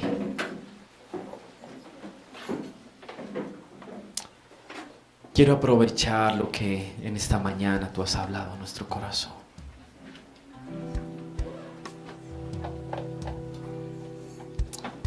Nuestra confianza, Señor, en ti, nuestra dependencia hacia ti, se ve reflejada, Señor, en las decisiones que tomamos, los caminos que elegimos. Quizás siempre, oh Dios, habrá ese conflicto entre qué escoger. Pero aquel que es tuyo y que tú elegiste y llamaste, escogerá siempre por lo tuyo. Aunque cueste. Aunque muchas veces después de haberte quizás dado la espalda, oh Dios, con el tiempo volvamos a ti. Sí o sí, oh Dios. Tú has decidido desde la eternidad, oh Dios, que caminemos en estas obras y en estos caminos preparados. Qué confianza que tuvo Jocabed, oh Dios, y el papá de Moisés. Al soltar, oh Dios, la vida de un pequeño en medio de las aguas. En su corazón estaba tan presente y tenían tan claro lo que tú habías dicho, Señor, sobre la vida de este pequeño en medio de la persecución, en medio de la muerte. Hicieron hasta donde pudieron, oh Dios, pero más allá dijeron, solamente tú puedes obrar. Y confiaron.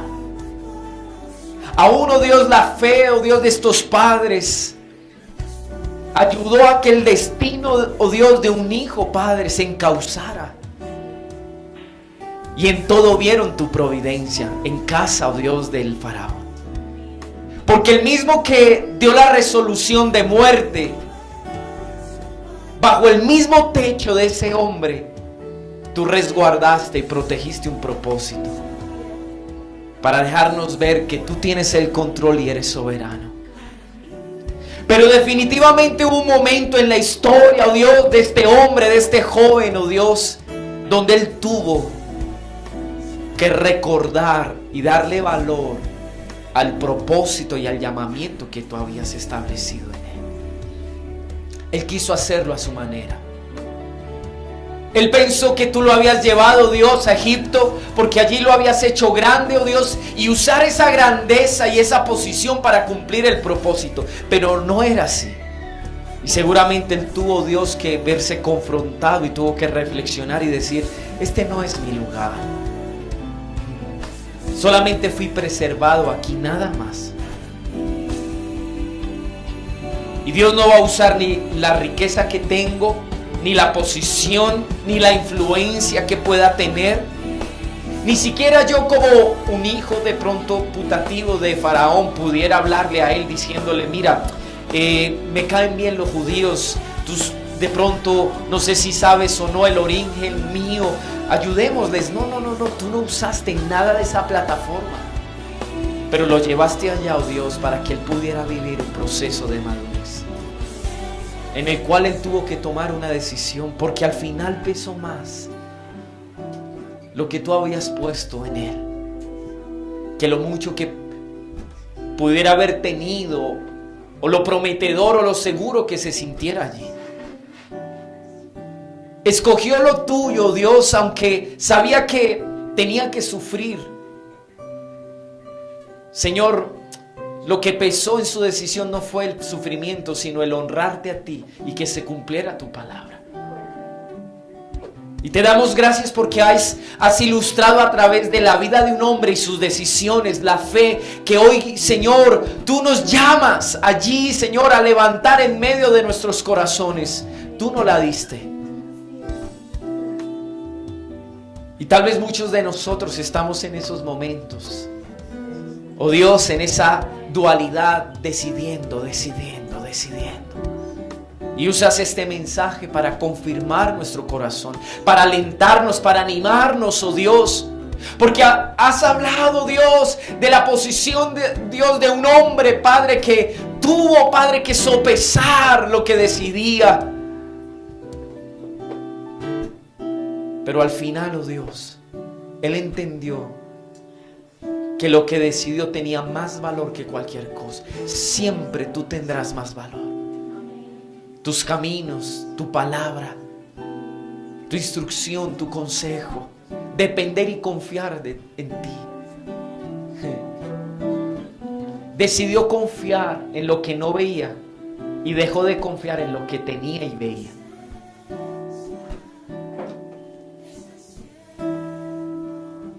La palabra invisible no solo está haciendo alusión a algo que no se puede ver.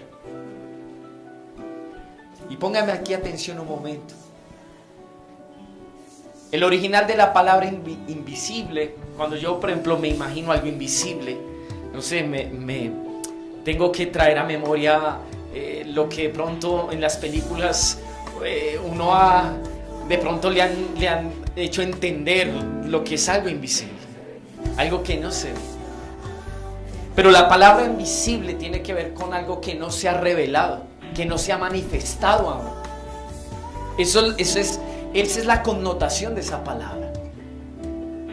Y la Escritura nos dice que en Cristo Jesús se manifestó ese Dios invisible de una manera tangible y palpable.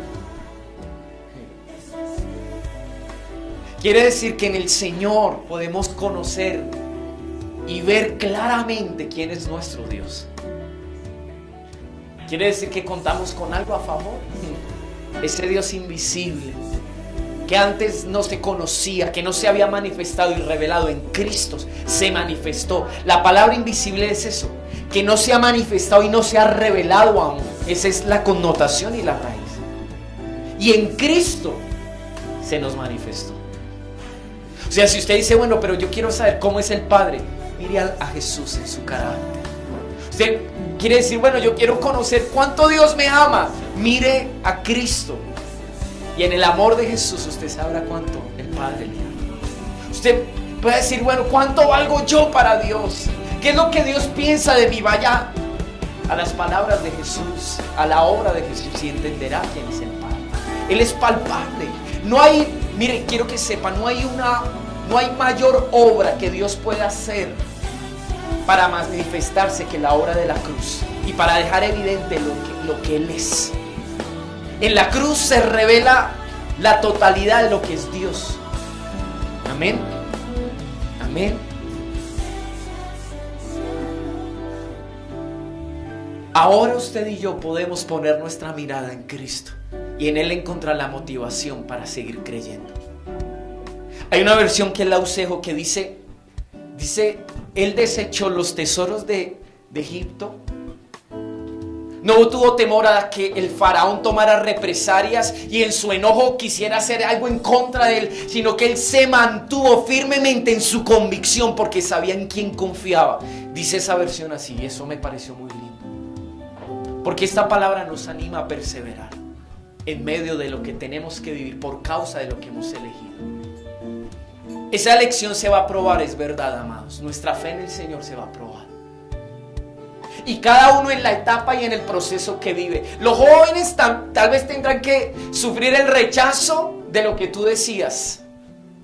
Yo me acuerdo en la edad en la que yo estaba buscando la aceptación de todos. Por eso uno resulta haciendo lo que no le gusta y lo que le gusta a otros. No más porque nos acepten y seamos parte de. Bueno, algunos son viejos y siguen viviendo así, buscando la aceptación de los hombres. Pero ese hombre aún tuvo que vivir soledad por causa de lo que eligió. Y así en la medida que vamos avanzando y caminando con el Señor, ¿cuántas cosas hay que dejar? Hay muchas cosas que hay que dejar. Amén. Cuando pensaba en Marta, venga Martica, si puedes o te incomodo. Sí puedes, ¿cierto? Marta es una mujer muy fuerte, no sé si se han dado cuenta. Tiene una fortaleza. Y yo pensaba en el nombre que creo que por el Espíritu ustedes decidieron ponerle a su hijita Abigail. Tiara Abigail, ¿verdad? Tiara Abigail. Cuando yo escuché lo de tiara yo no lo entendía, pero después recordé que en la escritura aún habla de eso, que habla de corona. Y me gustó esa unión Tiara Abigail, porque Abigail habla de aquella mujer que supo en silencio, con prudencia, tomar una buena decisión, que preservó una casa. Y esta semana yo recordaba eso que les estoy diciendo.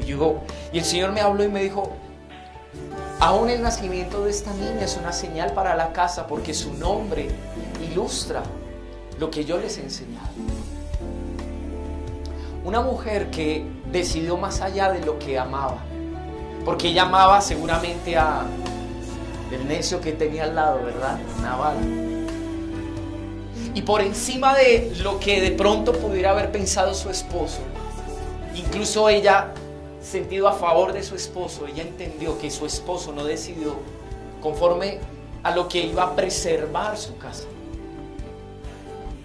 Y aún por esa sabiduría libró a un hombre como David de manchar el propósito que Dios tenía con él. Decidió bien. Cuando le dije a Javi, vas a predicar, y no le di el tema, pero cuando hablamos ayer yo le dije: enfoca lo que vas a compartir a lo que Dios nos ha hablado en este tiempo. Y Dios nos ha hablado de decisiones, de depender de Él, de consultarle a Él. De eso el Señor nos ha hablado. De consultarle, de depender de Él y de elegir por lo de Él. Eso es lo que el Señor nos ha estado hablando en este tiempo. Cuesta sí. Que nos hemos equivocado también. Pero Dios tiene misericordia y en su amor nos está enseñando. Y Él aún redime esas equivocaciones que hemos tenido, las perdona por su misericordia y su amor. Solo Dios puede restituir el tiempo. Si hay algo que creo que nosotros como seres humanos podríamos afligirnos y culparnos, es que a veces hemos perdido por malas decisiones tiempos valiosos. Pero como en los días de Joel, Dios puede restituir el tiempo, amados. Dios puede restituirlo, porque aún Dios hace cosas como esas. Amén. Y quiero que, uniéndome a lo que Javier compartió, vamos a orar por Marta. Seguramente yo creo que ya es mañana, ¿verdad? ¿Será?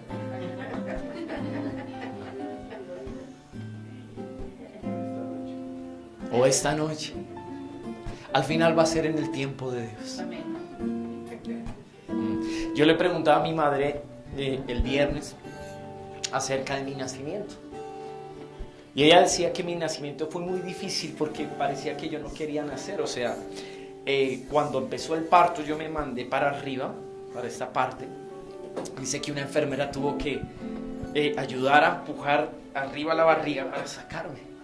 Incluso hay una parte en la escritura donde habla de una generación que no quería salir a luz. Pero así como cuando Dios nos habló, que cuando yo veo a Marta y a Diego, tengo que recordar lo que, usando Dios a un pastor que nos visitó en el tiempo en el que Dios me dijo que tomara la decisión de comenzar este ministerio. Yo tenía mis dudas y una tarde, un domingo, el Señor a través de ese hombre proféticamente nos dijo: para que ustedes corroboren que el llamamiento de abrir una casa y levantar una casa, que es preparando el camino, para que ustedes sepan que esto es de Dios, ustedes van a casar una pareja. Yo en mi corazón yo dije, si lo único que yo he oficiado son funerales, porque a mí era lo único que me invitan era a los funerales, era el pastor de los funerales, nunca había casado a alguien. Y la primera pareja fue a los meses. Cuando yo estaba allá en ese lugar de Castilla, mientras que los casaba y les impartía una palabra, en mi corazón estaba ocurriendo algo, porque Dios está dando un testimonio a mi corazón, diciéndome, fui yo quien hablé, no el hombre. Son de esas cosas que no entendemos muchas veces, que Dios, considerando nuestra debilidad, tiene que usar hombres para hablarnos. Pero eso solamente me refleja la manera tierna y compasiva de nuestro Dios, que aún sabiendo que nos cuesta confiar y abandonarnos en Él, Él tiene que confirmar su palabra. Él podría decir, pues, si no me crees, quédate ahí, pero Él es tan bueno que lo hace. Y para nosotros, la vida de ustedes es una señal para esta casa. Y esta semana, en el Señor, orando, sin estar aquí en Bogotá, y yo meditaba mientras que iba viajando, yo decía, Señor, Abigail es una señal para nosotros. Uno, que Dios da vida en el vientre. Dos, de acuerdo a lo que nos está ilustrando en este tiempo, que Dios quiere Abigailes en medio de la casa. Hablando del espíritu y el carácter que tenía esta mujer, que supieron elegir y que antepusieron lo de Dios y guardar el propósito y preservar el propósito antes que cualquier cosa, antes que la necedad, antes que las emociones, antes que la pasión. David había resuelto en su enojo apasionado ir a matar a Nabal. Y así como compartí yo, creo que hace 15 días, él mismo dice, Dios me defendió de haber hecho esto. O sea, aún del mismo. Y vamos a orar con relación a eso por esta casa. Amén. Padre, te damos gracias por este tiempo que nos das, por la oportunidad, oh Dios, de recibir tu palabra, de ser ministrados en nuestro corazón. Gracias porque tú has elegido el tema, el pan y la palabra en este tiempo. Porque tú has querido, Dios, enseñar tu casa, confrontarla en sus decisiones, en sus elecciones. Tú quieres una casa que aprenda a consultarte, que no se deje llevar por el temor, las emociones o el alma, sino que sea una casa que someta todo a ti y dependa de ti totalmente. David fue un hombre que dependió de ti, y aunque fue débil y se equivocó y pecó, Dios, él volvió a ti y a tus brazos. Señor, yo bendigo a Abigail.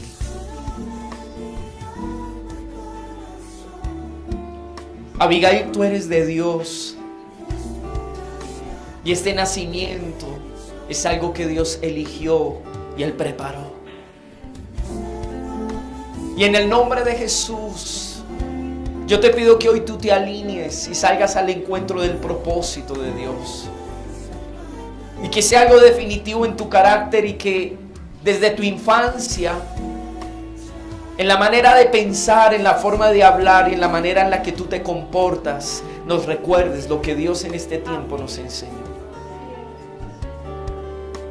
Que así como tus palabras y tu razonamiento, dice la Escritura, que cuando David escuchó a Abigail, dice, tu razonamiento es bueno, has sido justa, has hablado como corresponde, y me has librado de hacer lo que no tenía que hacer.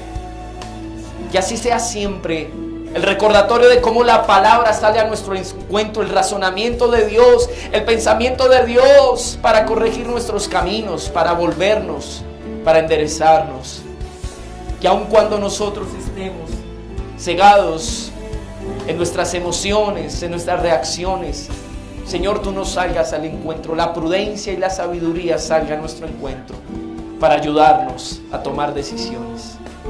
Que así seas tú aún desde la infancia. Que lo que brote de tus labios sea el consejo aún y las palabras que Dios pone en tu boca, aún para ayudar a tus padres. Que así se vea en tu edad adulta, tu juventud. Te bendecimos y oramos al Padre para que propicie todas las cosas y prepare desde ahora el cuerpo de Marta para que se dé este alumbramiento en el nombre de Jesús. Que tú seas la generación que quieres nacer, que quieres salir aquí a este mundo a cumplir el propósito de Dios. Que Dios te dé la capacidad y la fortaleza, Marta, para parir esta bebé. Que en todo tú puedas ver la gracia de Dios, y aún en ese nacimiento podamos ver cómo Dios derrama esa fortaleza sobre tu cuerpo, y tú puedes experimentar la capacidad de Dios para dar a luz lo de Dios. Que así sea. Bendecimos esta bebé en el nombre de Jesús. Que haya paz en tu corazón, que haya paz en tu corazón y confianza en tu Dios. Que así sea, en el nombre de Jesús. Yo oro y lo profetizo de esta manera, confiando en nuestro Dios, que es quien nos cuida, quien nos guarda y nos sustenta. Gracias, Padre, por lo que tú eres y has sido en medio de nosotros. Bendecimos tu nombre, en el nombre de Jesús. Amén y amén. Levante sus manos, yo le bendigo. Que la gracia del Padre, del Hijo y del Espíritu Santo sea sobre su vida en este tiempo y en esta semana. Que sea el Señor conduciendo, corrigiendo nuestro caminar, enderezando nuestros pasos. Que se cumpla en nosotros la palabra que dice que es tu verdad, oh Dios, quien sustenta nuestros pasos y corrige, Señor, nuestros caminos. Gracias, Señor, por tu misericordia con nosotros en este día. Sean bendecidos en el nombre de Jesús. Amén y amén. Regales